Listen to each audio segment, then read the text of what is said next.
Hurmatli hamkasblar, uh, ko'pchilikda savol bo'lyapti. Shablon bo'yicha qanaqa qilib o'sha formatda sopni ishlab chiqish mumkin yoki ishlab chiqilgan sopni o'sha formatga moslashtirish mumkin degan savol bo'lyapti. Hozir shu mavzuda to'xtalib o'tamiz. Video yozib olishga qaror qildim. Ko'p savollarni har biriga alohida javob bergandan ko'ra bittadan javob berish umumiy videoda javob berish oson bo'ladi. Masalan, hozir balonirованный желудкani bo'yicha sopni o'sha shablonga moslashtirishga harakat qilamiz. Demak, oldin yuborilgan gruppaga yuborilgan shablon, demak o'sha shablon demak nomlaymiz. Balonirованный желудка bo'ldi mana. Endi ochamiz bu shablonni. Hop, shablonni ochganimizda demak enable editing, ya'ni разрешить redakирование qilamiz.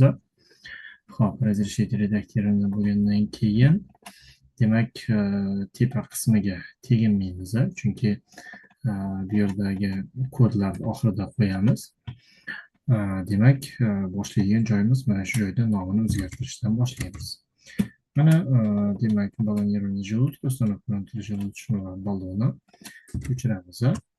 Va bu yerda mana shu joyda yozilgan nomni yoniga qo'yamiz. Demak, va qo'yayotganda faqatgina сохранить текст degan opsiyani qo'yamiz.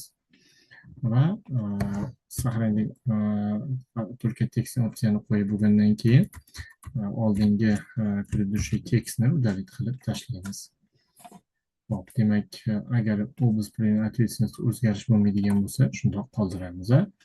Endi birinchisi Cel degan joy mana предложение tugagan joyda kursor qo'yamiz va demak selga bu yerda yozilganini biz ko'chirib olamiz. Masalan, sel bu yerda 4 ta sel yozilgan. Shu 4 ta selni olamizda o'sha joyga ko'chiramiz. Mana bu yerga demak сохранить только текст degan joyni ko'chirdik.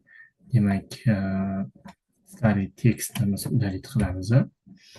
Hop, старый tekst удалить qilganimizdan keyin demak hozir bizda spisk bo'lib qoldi. Demak, spiskka yangilaymiz. Hop. Va buni demak shu shablon bo'yicha, format bo'yicha bo'ldi. Demak, Arial 10-shrift bo'yicha mana xuddi shunaqa cel keldi. Endi область применения o'zgarish характеристик длительной клиники urologic kompleks. Urologic kompleks demak ответственность yana bir marta tekshiramiz. Xuddi shunaqa qolishi kerak. Xuddi shunaqa qolar ekan. Shunaqa qolar ekan. Hop. Demak, endi показания, противопоказанияmiz bor. Показания, противопоказания lучше примечание yozganimiz yaxshi bo'ladi. Оснащение degan joyimiz bor mana. Hop, endi keyingisi область применения ответственности hammasi bo'ldi. Определение degan joyimiz bor. Определениеda bu yerda bo'lsa demak определениеda hech narsa yozilmagan. Paka bu joyni sariq qilib qo'yamiz. Demak, определение degan joyiga balonirованный желудка nima deganini biz yozib o'tishimiz kerak. Hop, keyingisi resurs оснащения. Resurs оснащения demak bu yerda bizda оснащение yozilgan. Оснащениeni shundoq kopировать qilib olamiz va resurs оснащениeni eng oxirgi strokaga kursor qo'yib o'sha сохранить только tekst qo'yamiz va oldingi yozilgan tekstni olib tashlaymiz. Qolgani shundoq.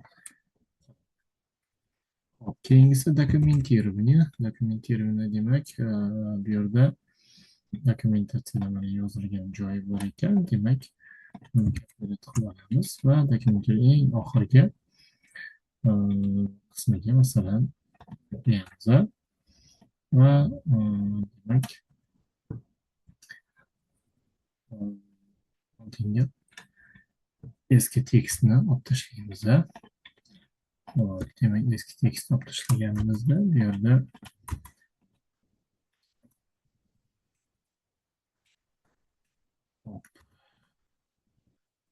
bo'lsa shu yo'sinda tekstni qo'yishga harakat qilamiz.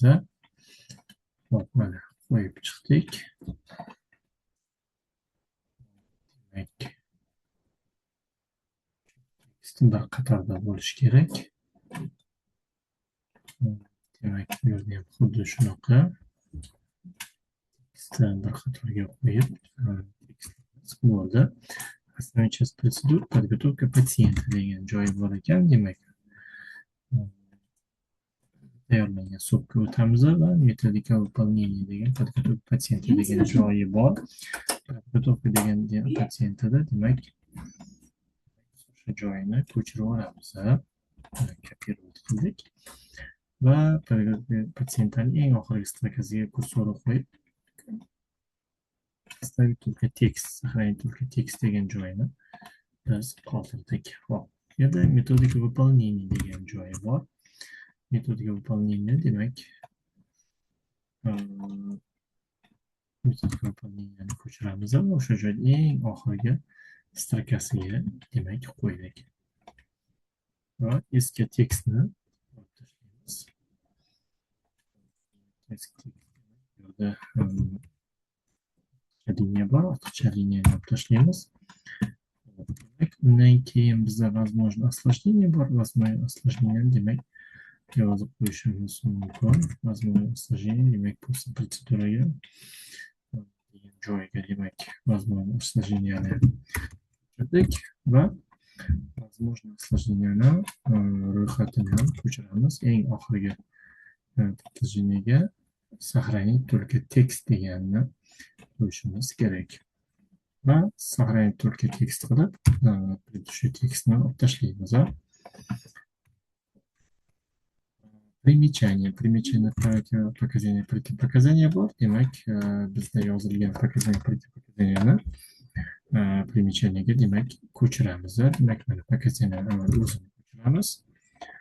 Bu показанияni o'zini сохранить только текст. Mana ko'chirdik. Hop, наличие сопутствующих заболеваний bu shuncha demak ro'yxat bor ekan bu yerda. Сопутствующие nazarda tutishimiz kerakligi. Demak, buni ham ko'chirib yozdik. Hop. Противопоказания bor. Demak, противопоказания bu yerda ko'ramiz absolyut hamda противопоказания ko'chiramiz. Ko'chirganimizdan keyin demak противопоказанияni eng oxirgi demak strokasiga o'tamiz. O'sha yerda demak stavka qildik va undan oldingi qatorlarni demak tashlaymiz. Hop, demak bu yerda показания bor и противопоказания degan joyimiz bor. Hop, противопоказания hozir относительный hamda абсолютный degan противопоказаниyalarimiz bor. Manimcha ozgina qo'yayotganimizda nimadir orqaga qaytamiz. Demak, orqaga qaytamiz. Hop. Demak, bundan boshlab biz ko'chirib olishimiz kerak va udalib qilishimiz kerak. Eski tekstni shunda absolyutniy bo'ldi mana.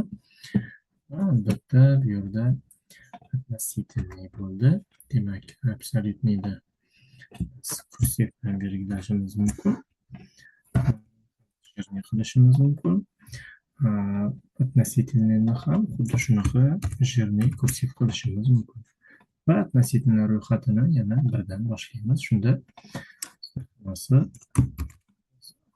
rejalashtirgan ro'yxat bo'yicha chiqdi. Endi меры безопасности riski bor. Demak, меры безопасности riski demak bu yerda menimcha protsedura bor ekan. Demak, protsedurani ko'chiramiz.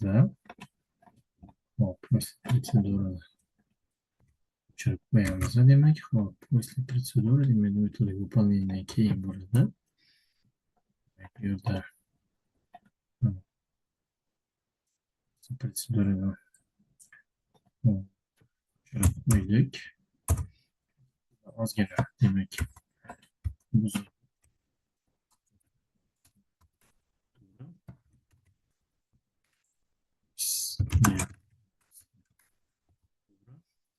va buni formatini xuddi yuqoridagi formatdek qilamiz. Po'ysa protsedura mana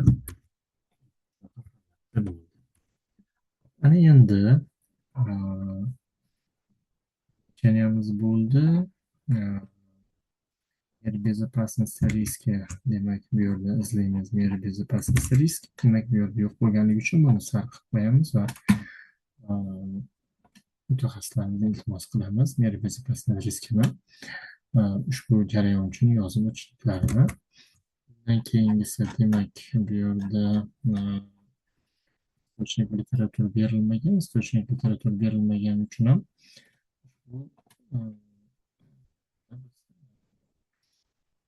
sariq qilib qo'yamiz. Keyinchalik yana qo'shimcha yozish uchun. Va приложение demak list registratsiya изменений va list ознакомления bor. Demak